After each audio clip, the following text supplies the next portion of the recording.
बिस्मिल्लाहिर्रहमानिर्रहीम। Malaysian airline का एक जहाज़ टेक ऑफ तो हुआ, लेकिन वो अपनी मंजिल बीजिंग तक नहीं पहुंचा।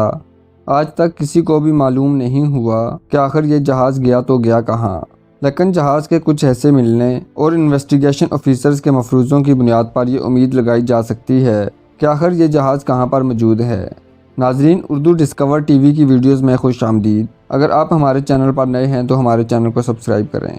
8 मार्च 2014 को रात के 12:42 पर मलेशियन एयरलाइन का एक जहाज़ बोइंग 777 की फ़्लाइट MH370 कुआलालंपुर से टेक ऑफ करती है और अपनी मंजिल यूनी चाइना के कैपिटल बीजिंग जाना है। इस फ्लाइट में 227 पैसेंजर और 10 फ्लाइट अटेंडेंट्स और 2 पायलट सवार थे। एक तरफ 53 साल कैप्टन ज़हरी अहमद शाह, जिन्हें 33 साल का तजर्बा था। ज़हरी अहमद शाह के साथ कॉकपिट में मौजूद को पायलट 27 साल फर्स्ट ऑफिसर फारूक अब्दुल हमीद थे, जिन्हें तकरीबन 7 साल का तजर्बा था। ये उनकी आखिरी फ्लाइट थी। इसके बाद फर्स्ट ऑफिसर फारूक अब्दुल हमीद ने पायलट प्रमोट होना था।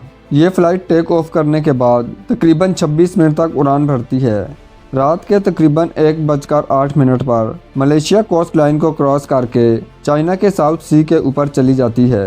कैप्टन ज़हरी अहमद शाह रिपोर्ट करते हैं कि फ़्लाइट 3500 फीट की बुलंदी पर प्रवास कर रही है और उस वक्त तक सब कुछ नॉर्मल चल रहा था। रात के 1:19 पर जहाज़ मलेशियन एयरपोर्ट कुआलालंपुर के रेंज से बाहर निकलकर हो ची मिन्ह एयरपोर्ट की हदूद में दाखिल होता है। Malaysian air traffic controller radio पर कहते हैं, मलेशियन फ़्लाइट 370 गुड नाइट, जिसके जवाब में कैप्टन ज़हरी अहमद शाह कहते हैं, good night Malaysian.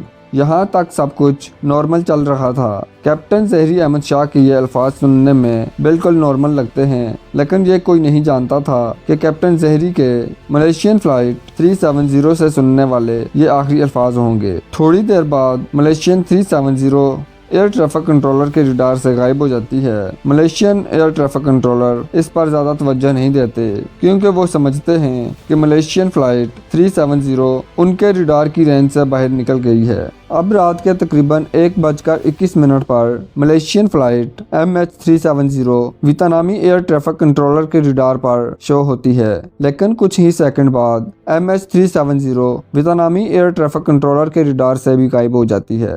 वियतनामी air traffic controller MH370 से बार बार रब्ता करने की कोशिश करता है, लेकिन MH370 से कोई जवाब नहीं मिलता। तकरीबन 18 मिनट के बाद वियतनामी एयर ट्रैफिक कंट्रोलर कुआलालंपुर के एयर ट्रैफिक कंट्रोलर से रब्ता करता है और उसे सूरत हाल से आगाह करता है। कुआलालंपुर के एयर ट्रैफिक कंट्रोलर को Kuala Lumpur aeronautical rescue coordination centre को 1 घंटे के अंदर आगाह करना था कि MH370 रडार से गायब हो चुका है, लेकिन ATC अमला ऐसा नहीं करता। अब सुबह के तकरीबन 6:32 हो चुके थे।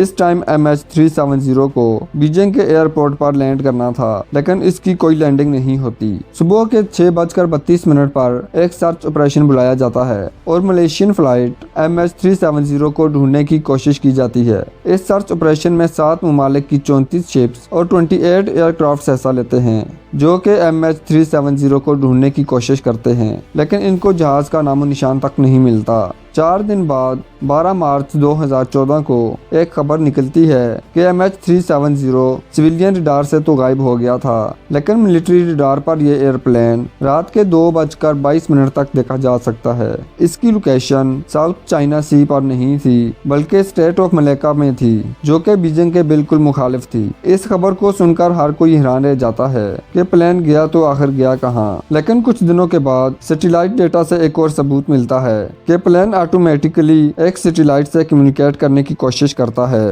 लेकिन प्लेन की तरफ से सैटेलाइट के साथ सिर्फ लॉगिन करने की कोशिश की जाती है। प्लेन की लोकेशन का कोई डेटा ट्रांसमिट नहीं किया गया, लेकिन साइंसदानों ने सैटेलाइट के जरिए प्लेन की लोकेशन का अंदाजा लगाने की कोशिश की। प्लेन ने 7 मरतबा सैटेलाइट से रब्ता करने की कोशिश की। आखिरी मरतबा 8:19 पर प्लेन ने सैटेलाइट से रब्ता करने की कोशिश की। सैटेलाइट के जरिए और प्लेन के फ्यूल के हिसाब से प्लेन की लोकेशन का अंदाजा तो लगाया गया, लेकिन एग्जैक्ट लोकेशन मालूम नहीं की जा सकी। अप्रैल 2014 को समुद्र के ऊपर तमाम सर्च ऑपरेशन बंद कर दिए गए, क्योंकि इसका फायदा नहीं था, क्योंकि अगर प्लेन क्रैश हो गया है तो वो पानी में डूब गया होगा।